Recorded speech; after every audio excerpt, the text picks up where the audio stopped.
SBI PO 2025 के prelims exam और 1 days to go. दोस्तों अब तो एक दिन बचा हुआ है, इस एक दिन में कुछ मत करिएगा।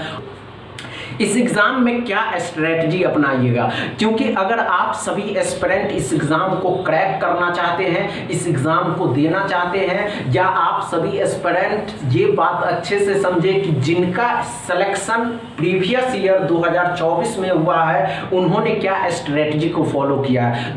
अगर आप सभी एस्पिरेंट इस एग्ज़ाम को क्रैक करना चाहते हैं तो इस स्ट्रेटजी को फॉलो करिएगा कि क्वांट और रीजनिंग में आपको क्या स्ट्रेटजी अपनाना है। तो ध्यान से देखिएगा दोस्तों, 30 क्वेश्चन आएंगे और इस 30 क्वेश्चन में डीआई आएंगे, डीआई स्पीड मैथ आएंगे एंड अर्थमेटिक आएंगे। अर्थमेटिक ध्यान से देखिएगा दोस्तों, अगर डीआई पे फोकस करते हैं, डीआई पे फोकस करना है दोस्तों, क्योंकि प्रीवियस ईयर जो सिलेक्शन लिए है ना दोस्तों, वे एस्पिरेंट अधिक से अधिक डीआई पे फोकस करते हैं। अगर आपका डीआई 3 सॉल्व हो गया तो 15 नंबर दे करके जाएगा।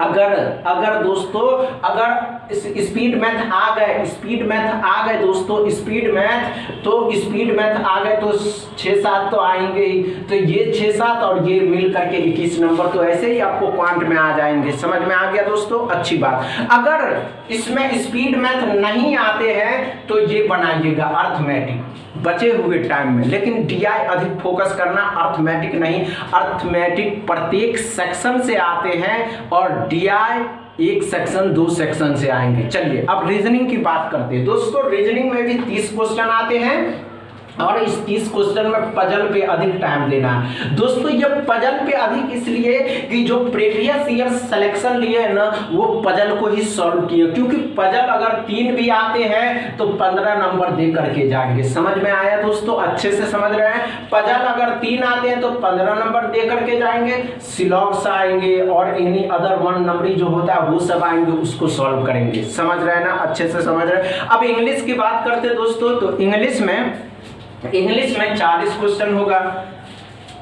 40 क्वेश्चन में जो पैराग्राफ होगा उस पैराग्राफ को पढ़ करके सॉल्व करिएगा, एरर डिटेक्शन को सॉल्व करिएगा, मिसस्पेल्ड वर्ड को सॉल्व करिएगा। दोस्तों ज़्यादा से ज़्यादा इंग्लिश में नंबर ऑफ क्वेश्चन अटेम्प्ट करिएगा। इसमें तो यही है कि आप इसको सॉल्व करेंगे, स्पीड मैथ को सॉल्व करेंगे। समझ रहे हैं दोस्तों, इसी स्ट्रेटजी के साथ इस एग्ज़ाम को क्वालिफाई कर सकते हैं। अच्छे से समझ गए। माइंड को शांत रखिएगा, एग्ज़ाम हॉल में जाते हड़बड़ाना नहीं है। उस एग्ज़ाम हॉल में अगर आपका माइंड शांत रहा और चल गया तो आप तो इस एग्जाम को एक ही बार में क्रैक कर लीजिएगा। बस इतना ही दोस्तों। वीडियो अच्छा लगे तो शेयर करिएगा, लाइक करिएगा, चैनल को सब्सक्राइब कर लीजिएगा। थैंक यू दोस्तों।